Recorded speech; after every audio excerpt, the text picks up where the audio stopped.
2 লাখ করিয়া পাক্কা কয়বার আমি তাই টাকা দিচ্ছি। দেওয়ার পরে তাই টাকাটা নিচ্ছে নিয়ে হয়েছে যেটা দিদি আমি সোনার ব্যবসা থারাইয়া আমি আইজল থাকি মাল আনাই আর সাম্পাই খানো কোনখান থাকি তাই ওখান থেকে মালও আনাইয়া ব্যবসাটা করি। তাই সবটা টাকা নিয়ে বন্ধ করে তুই দিচ্ছে। তোয়ার পরে কইছি বৌদি আমার টাকাটা আপনি দিবানি? কইছি যেটা দিদি আমি দিমু কইয়া 2-3 বার করে তারিখ করছে। করার পরে আমি তার আগর আইসি হঠাৎ আবার পরে আমারে তাই ছেলে একটা 15 বছরের ছেলে এটা খুব গালাগালি এটা দিতে করাইছে। তাই আমারে মুক্তি চৌধুরী তাই একটা খুব অসহায় একটা মেয়ে, তাই জামাই নাই কিছু না, তাই সোনা তাই পয়সা সব কিছু তাইরও নিচে নিয়ে তাইরও খুব বেশি খান্তার মেয়েটা রাস্তাঘাটে তাই লাস্টে তার বাড়িটার দলিলটা মানুষের কাছে দিলেইছে। শিলচরের মহিলা প্রতারক পিঙ্কি সাহা শুধু বিধবা মহিলা মুক্তা চৌধুরীকেই লুটেনি, নানা লাভজনক সুযোগ সুবিধার টোপ দিয়ে শিলচরের বহু গরিব মহিলাকেও প্রতারণার শিকার বানিয়ে অন্তর্ধান হয়েছে। মুক্তা চৌধুরীর পর আরো এক মহিলা হেনা বেগম লস্কর পৃথক এজাহার দায়ের করে মহিলা প্রতারকের বিরুদ্ধে আইনের দ্বারস্থ হয়েছেন। হেনা লস্করকে ব্যাংক থেকে ঋণ পাইয়ে দেওয়ার প্রলোভন দিয়ে হাতিয়ে নিয়েছে মোটা অঙ্কের টাকা।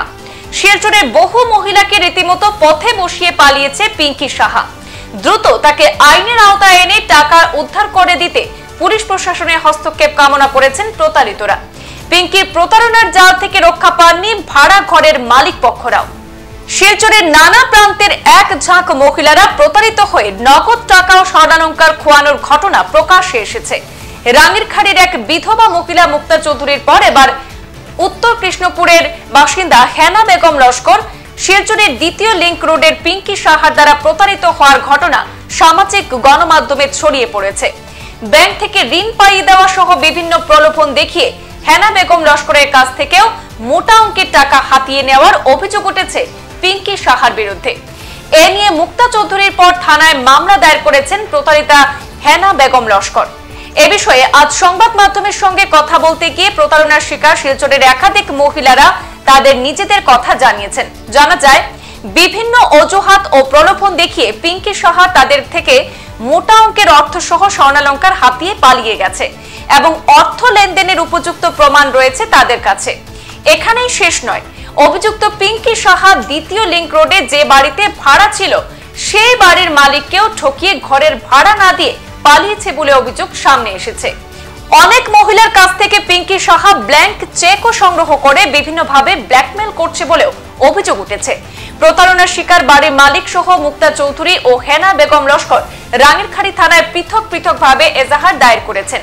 প্রতারক পিঙ্কি সাহাকে দ্রুত আইনের আওতায় এনে তার বিরুদ্ধে কঠোর আইনি ব্যবস্থা গ্রহণের দাবি তুলে পুলিশ প্রশাসনের হস্তক্ষেপ কামনা করেছেন ভুক্তভোগীরা।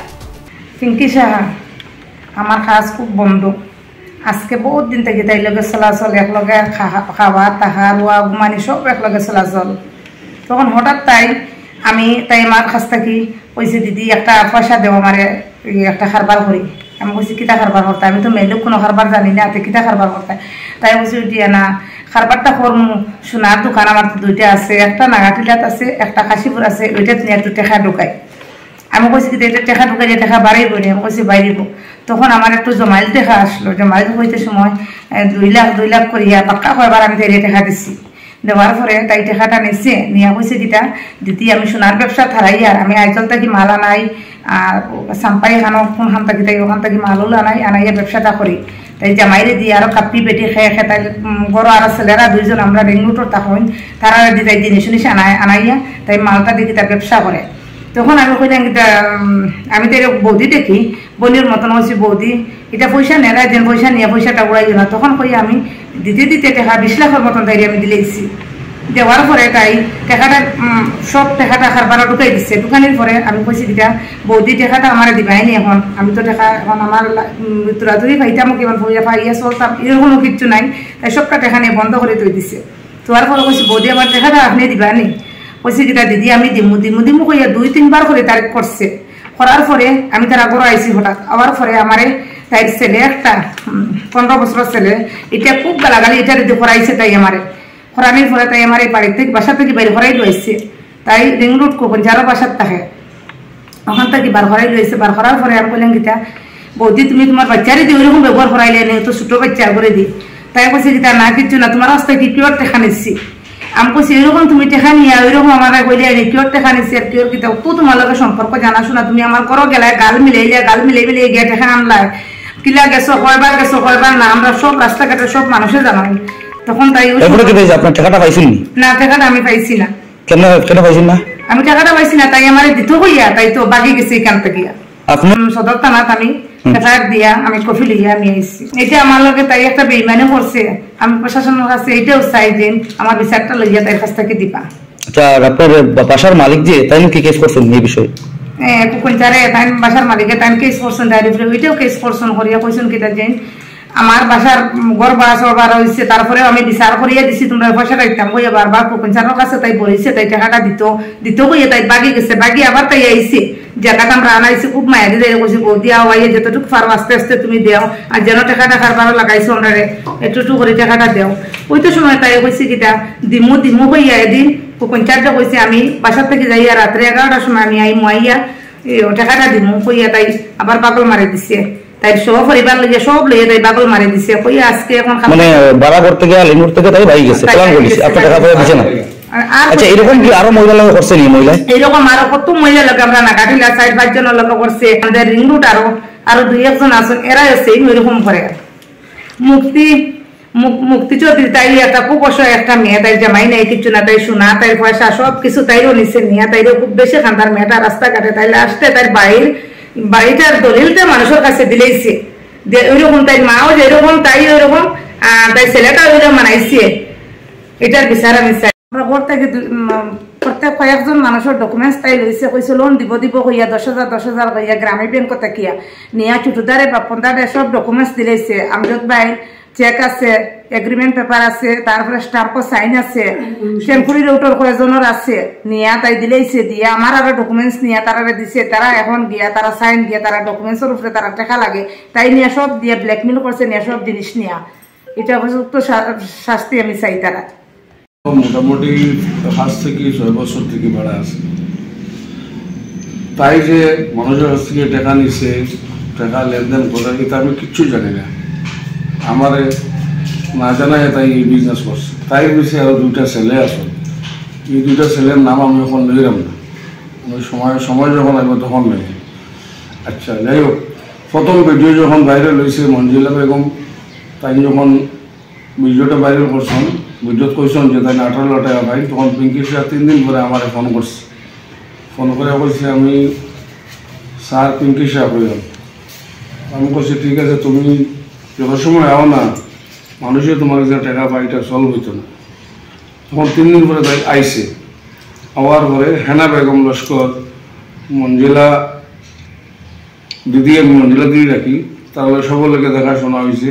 হেনা বেগম লস্করটা বলছে দিদি তোমার কাছে যত টাকা নিয়েছে আমি সব টাকা আস্তে আস্তে দিয়া দিব আমার সামনে। এরপরে মঞ্জুলা বেগমের লস্কর নেক্সট মিটিং যেটা হইতে আসলো 24 জানুয়ারি। তাই প্রথম তো 1.5 মাস আসলো না। যখন মঞ্জুলা দিদি যখন ভিডিওটা করছে তখন তাই আইসে। 2টা ছেলের নাম লইছে। এই 2টা ছেলের নাম আমি এখন লইলাম না, আমি আবার কইরাম। এগুলোর নাম আমি আবার লইমু নেক্সট ভিডিওত। 24 তারিখ তাই 23 তারিখ আমার কইছে যে আমি বলছি সব মাত কথায় আমি আসলাম, তখন তুমি যদি আও না খেতে আইব। তাই বলছে স্যার আমি যত আসি আমি কালকে 11টার সময় আইব, মানে আগামীকালকে 11টার সময়। 23 তারিখ হয়েছে, আগামীকালকে 11টার সময় আইব। এরপর থেকে দেখি তাই ফোন সুইচ অফ, নেক্সট থেকে গড়তালা মারা।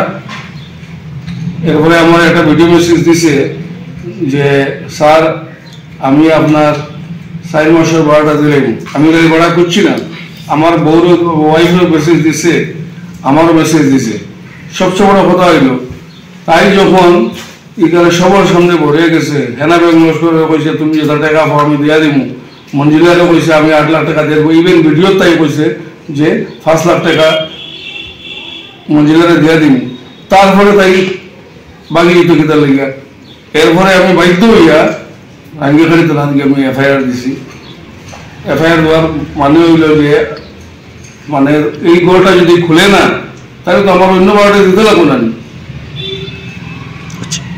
এফআইআর দিছি আমি একটা না, এরপরে মিনা বেগম করে একটা মেয়ে আছে উইডো, তাই মরে গেছে ওখানে 2,80,000 টাকা, তাই লোকে সাক্ষী আসলো আরো 2টা ছেলে, কিন্তু ওই মেয়ের ওই মহিলাটা আমার উপর আগে রেলে কান্দে 2,80,000 টাকা তো আমি পাইছি না স্যার।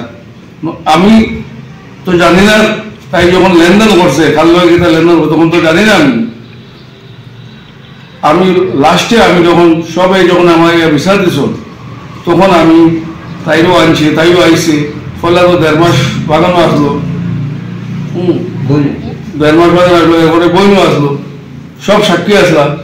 এরপরে তাই হঠাৎ দেখি 24 তারিখ তাই এখান থেকে বাকি 4 মাসের পরে এখন পেন্ডিং আছে।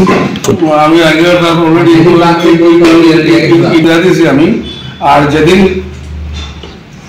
বাক্সে পুরা ফ্যামিলি নিয়ে এর আগের দিন আমার কইছে যে 23 জানুয়ারি কইছে যে স্যার আমি কালকে 11টার সময় আমার ভাই 7:30 11টার সময় আইয়া সবার লোকে বইমু বইয়া যার টাকা কেতা কেতা লাগে আমি সব দিয়া দিব। সংবাদ এই পর্যন্তই, ফিরছি পরবর্তী অন্যান্য আপডেট নিয়ে। ধন্যবাদ।